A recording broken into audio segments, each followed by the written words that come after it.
Hello guys, let me show you how to change the brightness of the screen on your Garmin Enduro 2 watch. So let's get started. Firstly, we need to open the main menu by pressing and holding this button in the center, which is for the menu. So let's do it now.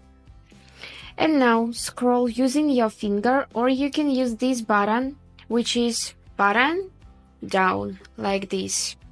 Or you can use this button to go up. So we need to scroll till we see this System tab. And now just scroll till you find this backlight section, enable it, and right here go in General Use. And now by clicking on brightness, you will be able to reduce or to add brightness for your screen by clicking these plus or minus buttons.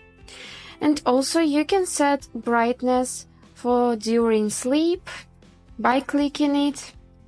For example, let's add some, and you can change brightness during activity. For example, reduce some, just like this. And just swipe right to go back. And that's all. I hope this video was useful for you, and thank you so much for watching.